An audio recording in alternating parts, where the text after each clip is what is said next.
স্বাধীন প্যালেস্টাইন রাষ্ট্র প্রতিষ্ঠা ও তার পূর্ণ সার্বভৌমত্বকে দৃঢ়ভাবে সমর্থন করে চায়না। বৃহস্পতিবার বেইজিংয়ে 10ম চায়না আরব সামিটে একথা জানান চায়নার প্রেসিডেন্ট শি জিনপিং। গাজায় জরুরি যুদ্ধবিরতি ও দ্বিরাষ্ট্রের ভিত্তিতে সংকট সমাধানের আহ্বান আবারও জানিয়েছেন তিনি। গাজায় সীমাহীন দুর্ভোগ অবসানে একটি আন্তর্জাতিক শান্তি সম্মেলনের আহ্বান জানিয়েছেন শি জিনপিং। অনুষ্ঠানে ইসরায়েলের নৃশংসতা ও দখলদারিত্ব বন্ধে আন্তর্জাতিক সম্প্রদায়কে এগিয়ে আসার আহ্বান জানান ইজিপ্টের প্রেসিডেন্ট ফাত্তাহ আল-সিসি।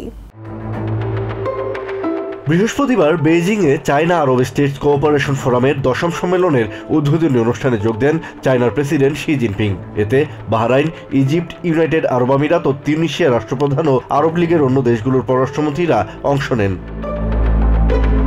অনুষ্ঠানের প্রধান অতিথির বক্তব্যে জিনপিং জানান, বিশ্ব শান্তি ও স্থিতিশীলতা বজায় রাখতে আরব দেশগুলোর সঙ্গে সম্পর্ক জোরদার করতে চায় চায়না। তার বক্তব্যে উঠে আসে প্যালেস্টাইনের প্রসঙ্গ। 1967 সালের সীমান্তের উপর ভিত্তি করে একটি স্বাধীন প্যালেস্টাইন রাষ্ট্র প্রতিষ্ঠা ও তার পূর্ণ সার্বভৌমত্বকে দৃঢ়ভাবে সমর্থন করে চায়না, যার রাজধানী হবে ইস্ট জেরুজালেম। আমরা জাতিসংঘে প্যালেস্টাইনের পূর্ণ সদস্যপদ এবং আরও বিস্তৃত ও কার্যকর আন্তর্জাতিক শান্তি সম্মেলনে তাদের অন্তর্ভুক্তি সমর্থন করি। পাশাপাশি গাজায় ইসরায়েলের চলমান যুদ্ধের বিষয়ে নিজের অবস্থানও তুলে ধরেন জিনপিং। গত অক্টোবর থেকে প্যালেস্টিনিয়ান ইসরায়েলিদের সংঘাত তীব্র আকার ধারণ করেছে, যা সাধারণ মানুষকে সীমাহীন দুর্ভোগের মধ্যে ফেলেছে।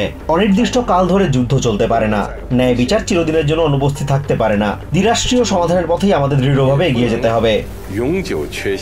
এছাড়া গাজা যুদ্ধের সমাধানের জন্য একটি আন্তর্জাতিক শান্তি সম্মেলনের আহ্বান জানান জিনপিং। পাশাপাশি গাজায় $69 মিলিয়ন মানবিক সহায়তা এবং প্যালেস্টাইনে জাতিসংঘের ত্রাণ সংস্থা উনরাকে $3 মিলিয়ন অনুদান দেওয়ার প্রতিশ্রুতি দেন তিনি।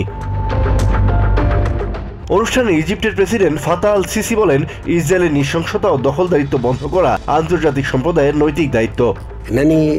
ইসরায়েলের এই নৃশংস যুদ্ধ বন্ধ, গাজায় অবিলম্বে দীর্ঘমেয়াদী মানবিক সহায়তা প্রদান এবং ইসরায়েলি দখলদারিত্বের অবসানের জন্য আমি আন্তর্জাতিক সম্প্রদায়কে তাদের নৈতিক ও আইনগত দায়িত্ব পালন করার আহ্বান জানাই।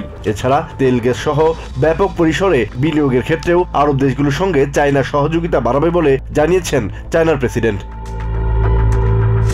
Asad real, TVN 24 news desk.